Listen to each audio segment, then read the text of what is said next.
Assalamualaikum warahmatullahi wabarakatuh. Salam sejahtera semuanya, anak-anakku calon pelajar SMP Negeri 4 Jember. Bersama saya Afila Nova Bagus Budi SPD, kita akan mengupas bagaimana cara belajar yang efektif.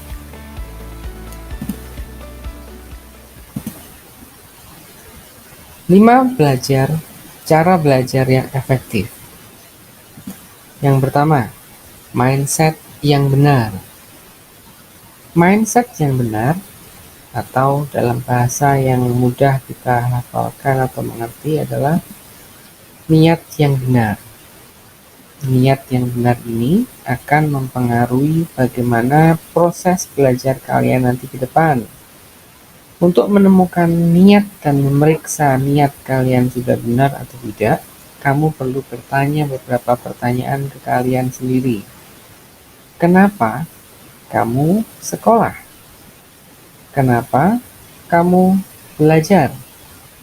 Kenapa kemarin orang tua kalian dan kalian repot-repot mengumpulkan syarat untuk masuk ke SMP negeri? Nah, kalau kamu sudah bisa menjawab semua pertanyaan itu, kamu akan menemukan niat belajar tersebut atau mindset yang benar, yaitu tujuan kalian ke sekolah adalah untuk menuntut ilmu. Menuntut ilmu itu adalah tujuan utamanya. Jadi, di era pandemi seperti ini, nanti kalian akan belajar di rumah atau suatu saat akan diizinkan datang ke sekolah. Pada saat kalian jauh dari pantauan Bapak Ibu guru, di situ pasti akan banyak sekali godaan-godaan, yaitu kalian akan terlena dengan waktu yang seolah-olah itu adalah hari libur. Padahal tidak. Seorang siswa yang sudah mempunyai mindset yang benar, dia akan tahu posisinya kalian ada di mana, yaitu pada saat masa belajar di sekolah mulai, misalkan apabila jadi tanggal 12 Juli, berarti pada saat itu mulai pagi setelah subuh kalian akan mempersiapkan diri kalian untuk belajar. Belajarnya di mana? Secara digital atau secara virtual. Jadi nanti kalian akan ketemu dengan Bapak Ibu guru yang mengajar kalian melalui virtual, bisa pakai Zoom atau menggunakan Google Meet. Selain itu, nanti juga ada kelas-kelas virtual.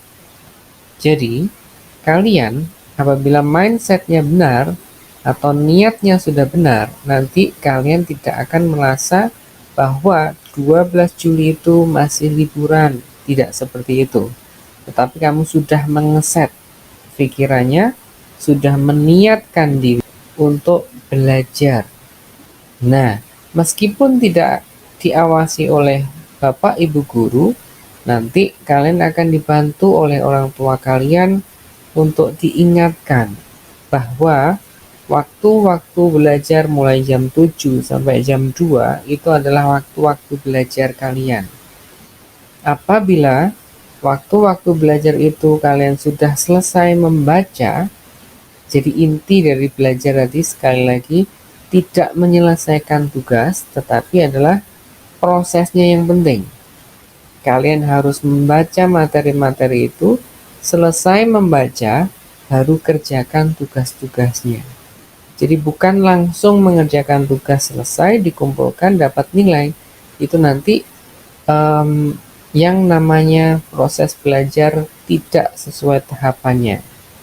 Dan perlu diingat, di masa pandemi, tahapan belajar semuanya harus diikuti.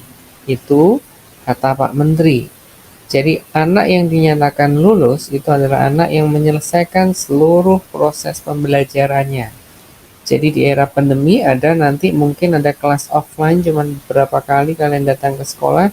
Yang paling dominan adalah kelas online. Jadi di masa kelas online inilah yang namanya niat harus dijaga benar-benar. Dan orang tua juga harus mengingatkan putra-putrinya untuk selalu siap belajar.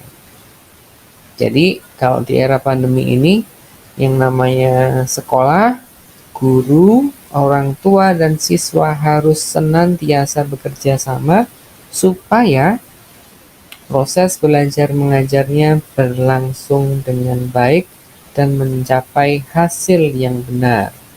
Nah, pada saat kamu belajar ini, sesuai apa yang sudah digariskan, yaitu di level SMP, itu kita akan memfokuskan ke 4C atau 4 kemampuan berpikir.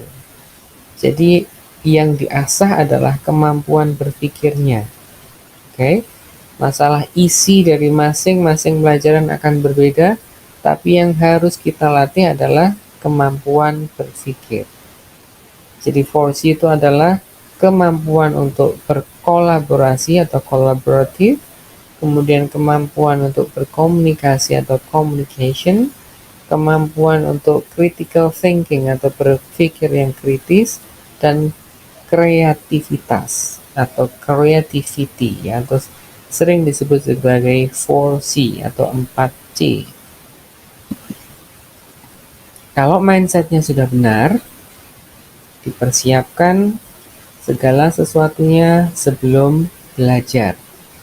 Buku-bukunya, lingkungannya, perangkatnya,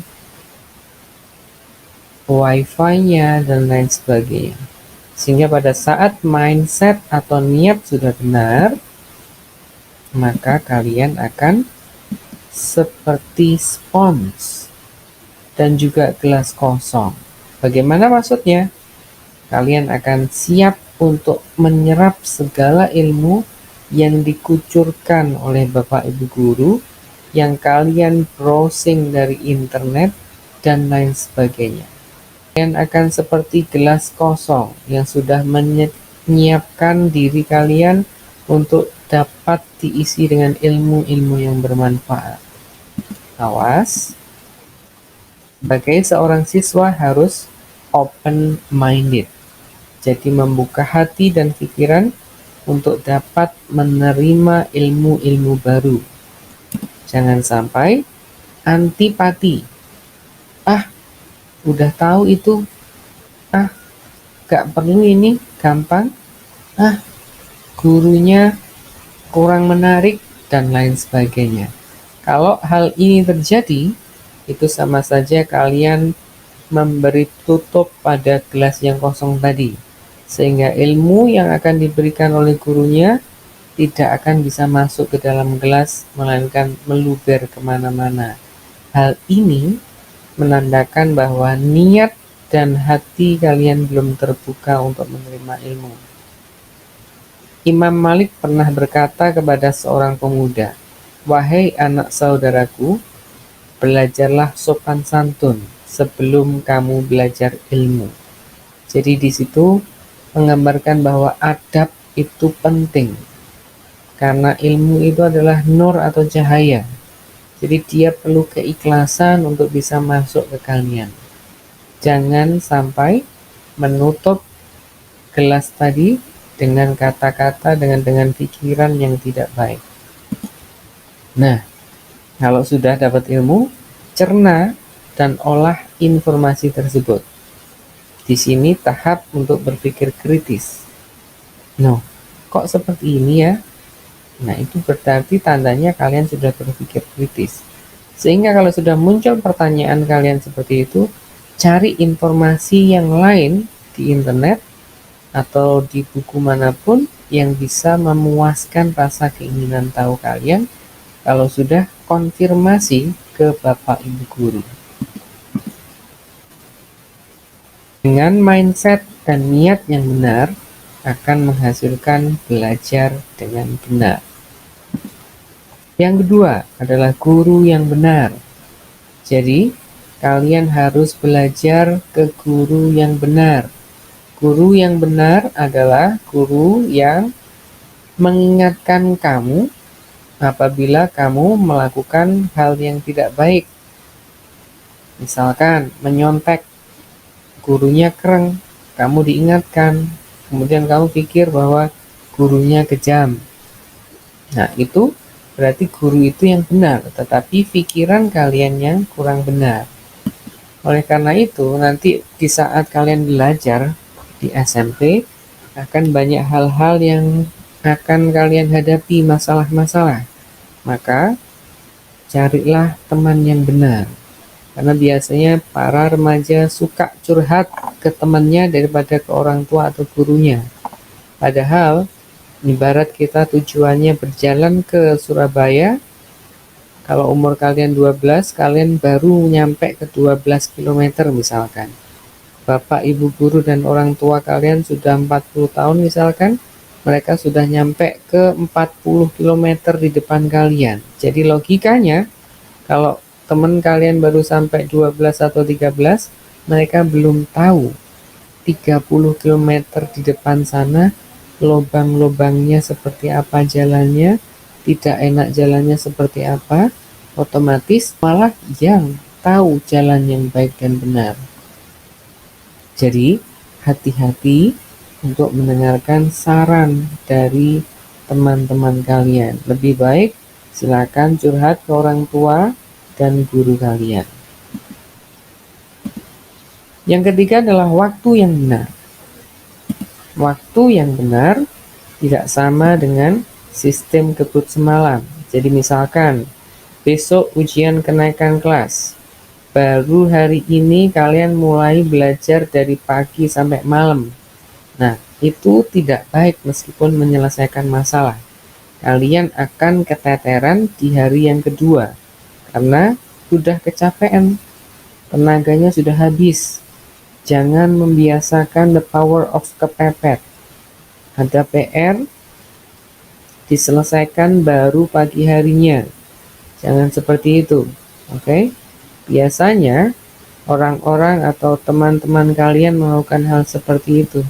Jadi kalau sudah kepepet, semua energinya dikeluarkan. Setelah itu, tidak bisa konsentrasi lagi. Jadi, memilih waktu untuk belajar itu akan menimbulkan sebuah kebiasaan belajar. Manajemen waktu sangatlah penting, dan itu adalah salah satu kunci keberhasilan.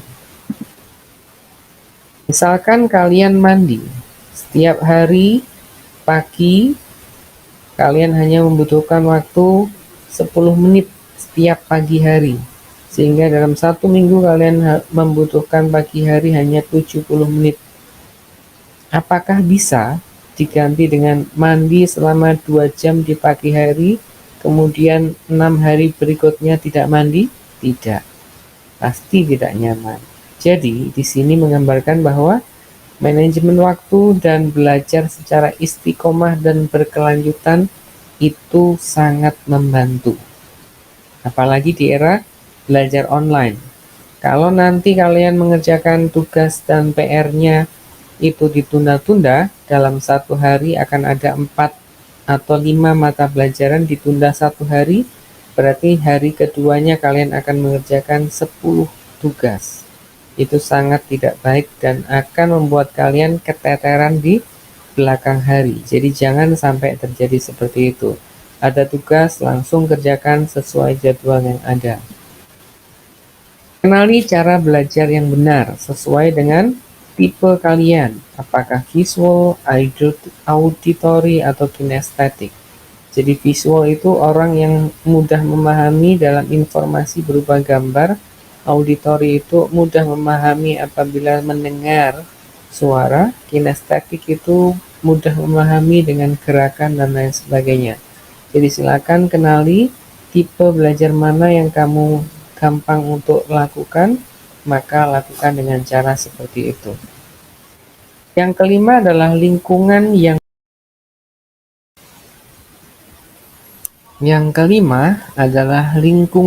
benar. Lingkungan yang benar adalah lingkungan yang bisa memberi kalian ketenangan dalam belajar, sehingga akan tidak terganggu dengan suara-suara yang bising, akan tidak terganggu dengan suara motor ataupun suara ayam yang berkokok dan lain sebagainya. Kemudian, lingkungan yang benar akan bisa membuat kalian mendengar dengan baik. Apa yang dimaksud mendengar? Jadi, kalau orang belajar itu adalah orang yang suka mendengar. Ada pepatah bahwa kalau orang bicara itu, dia hanya mengeluarkan apa yang dia ketahui. Tetapi kalau orang yang mendengar itu adalah orang yang menambah pengetahuannya yang baru. Jadi, lingkungan yang benar silakan disiapkan, dan sebelum belajar, serta jangan bergaul dengan lingkungan yang kurang baik. Apalagi sekarang lagi ngetren nongkrong di pinggir jalan dengan sepeda motornya atau mobilnya sampai larut malam, bahkan pagi hari. Ada juga golongan atau geng-geng yang tidak jelas seperti itu. Hindari lingkungan pergaulan yang kurang bermanfaat. Dalam pembelajaran online, kita perlu mengaktifkan keterampilan membaca dan mendengar secara aktif atau yang disebut sebagai active listening skill. Apa maksudnya? Jadi pada saat nanti kalian berkomunikasi via WA group atau di dalam forum Google Classroom, silakan berkomunikasi dengan bahasa-bahasa yang mencerminkan pendidikan yang baik. Jangan menggunakan bahasa-bahasa yang kurang sopan dan kurang baik. Biasakan pada saat kalian mengirim pesan atau bertanya ke Bapak Ibu Guru, sebutkan nama dan kelas kalian, karena tidak mungkin Bapak dan Ibu Guru menyimpan seluruh kontak kalian. Jadi, pada saat pertama kali atau kapanpun kalian mengirimkan pesan lewat WA ataupun telepon, perkenalkan diri kalian, nama, kelas, atau kalau perlu nomor absennya. Baru sebutkan kepentingan kalian. Apabila memberi komentar atas postingan teman kalian di WA ataupun di Google Classroom, pertama yang harus kalian lakukan adalah konsentrasi dalam membaca atau mendengar suara. Setelah konsentrasi, merefleksikan sebelum berkomentar. Apa maksudnya? Rasakan dulu, apakah tanggapanmu tersebut akan membantu atau tidak? Apakah menyakiti orang lain atau tidak? Atau memalukan orang lain atau tidak? Itu yang disebut sebagai merefleksikan. Jadi kalau ada hal-hal yang kurang baik yang akan kamu tulis, kamu akan berpikir ulang. Itu namanya merefleksikan. Yang ketiga, pastikan kalian mengerti apa yang kalian baca atau kalian dengar. Kalau tidak jelas, silakan menggunakan kalimat-kalimat yang bernada klarifikasi. Misalkan, apakah yang Bapak maksud itu seperti ini? Nah, itu adalah kalimat-kalimat yang mengandung klarifikasi, gitu ya. Misalkan contoh yang jelas. Ada pengumuman, hari Senin tanggal 12 Juli, siswa kelas 7 diharapkan masuk ke SMP Negeri 4 Jember, misalkan seperti itu. Kemudian kamu lihat pengumuman tersebut, kamu refleksi dulu sebelum kamu menulis. Jangan sampai menulis hal-hal yang sudah jelas, yang tidak perlu dikomentari. Oleh karena itu, kalau kalian ragu, kalian bisa bilang, apakah yang dimaksud kita datang ke sekolah dengan dengan memakai masker dan memakai kaos tangan atau yang lain sebagainya. Nah, itu namanya adalah bernada klarifikasi. Jadi kalau tidak jelas, silakan mengklarifikasi dulu, bertanya dulu. Yang nomor 4, coba pahami situasi emosional yang tergambarkan. Nah, misalkan apakah yang dituliskan teman kalian atau guru kalian itu sifatnya berupa sebuah keharusan, atau teman kalian pada saat menulis pesan itu dalam keadaan yang sedang kebingungan. Nah, kalau sedang kebingungan, otomatis jangan memberikan komentar-komentar yang lucu dan tidak mendukung emosi tersebut. Nah, ini adalah hal-hal yang perlu kalian pahami pada saat kalian akan memberikan tanggapan atas postingan teman kalian. Kemudian, tawarkan sebuah alternatif jika mungkin. Jadi kalau kalian mempunyai ide atau solusi atas apa yang sedang dibicarakan, silakan ditawarkan dengan bahasa yang baik. Sampaikan pendapat atau pengalamanmu untuk memberi pemecahan masalah atau tanggapan terhadap postingan yang teman kalian lakukan atau guru kalian lakukan. Kemudian minta informasi yang lebih mendalam apabila diperlukan. Jadi sekali lagi, ini adalah aturan-aturan yang perlu kalian perhatikan pada saat kalian mau mengomentari atau berkomentar di grup WA ataupun platform yang lainnya, supaya nanti komunikasinya enak. Jadi sekali lagi, jangan lupa menyebutkan identitas kalian dan juga lakukan 1-8 untuk melakukan atau untuk menyiapkan menuliskan postingan tanggapan terhadap teman kalian. Jadi seperti itu. Untuk cara belajar, materi sudah selesai.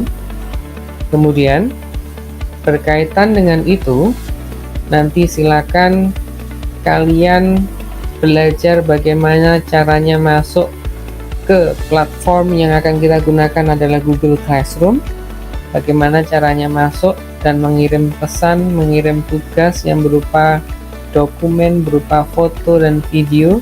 Silakan kalian cari di YouTube channel saya, Afila Nova, diketik saja di search engine-nya.